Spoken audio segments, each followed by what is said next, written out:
அனைவருக்கும் வணக்கம். சித்தர்கள் இரகசியமாகவும் பரிபாஷையாகவும் சொல்லிவிட்டார்கள்.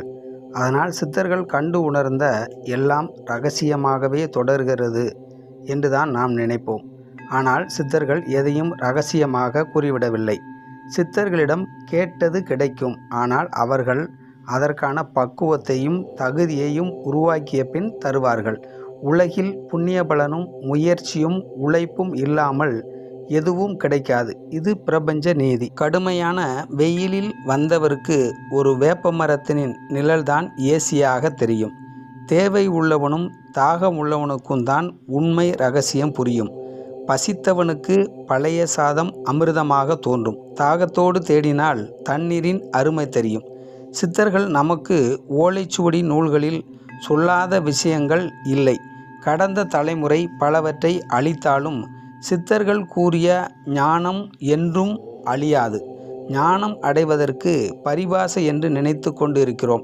எல்லாம் வெளிப்படையாக பல நூல்களில் கூறியிருக்கிறார்கள். அவற்றில் அகஸ்தியர் ஞான சைத்தன்யம் 51 5வது பாடலை விளக்கமாக பார்க்கலாம். காணப்பா இடைமணியே நாதமாகும், கருவான பின்மணியே விந்துவாகும், தோணப்பா அம்மணிகள் ரெண்டுக்குந்தான், புருவ இடை பிங்களையும் என்று பெயராம், ஊனப்பா சந்திர சூரியன் என்பார், உரையான நீரென்றும் கங்கை என்றும், பூனப்பா ரவி என்றும் மதிதான் என்றும், பூட்டுவார் சுடர் ஜோதி என சொல்வாரே. இந்த பாடலில் கண்களில்தான் தவம் செய்ய வேண்டும் என்பதை அடிப்படையை விளக்குகின்றார். இடைமணி இடைகளை நாதம் உள் ஒளியின் அதிர்வு. தவம் உள்ளே கேட்கும் நுண்ணிய ஒளியாகும். பின்மணி பிங்களை விந்து ஒளி உயிராற்றல் குவியும் மையம்.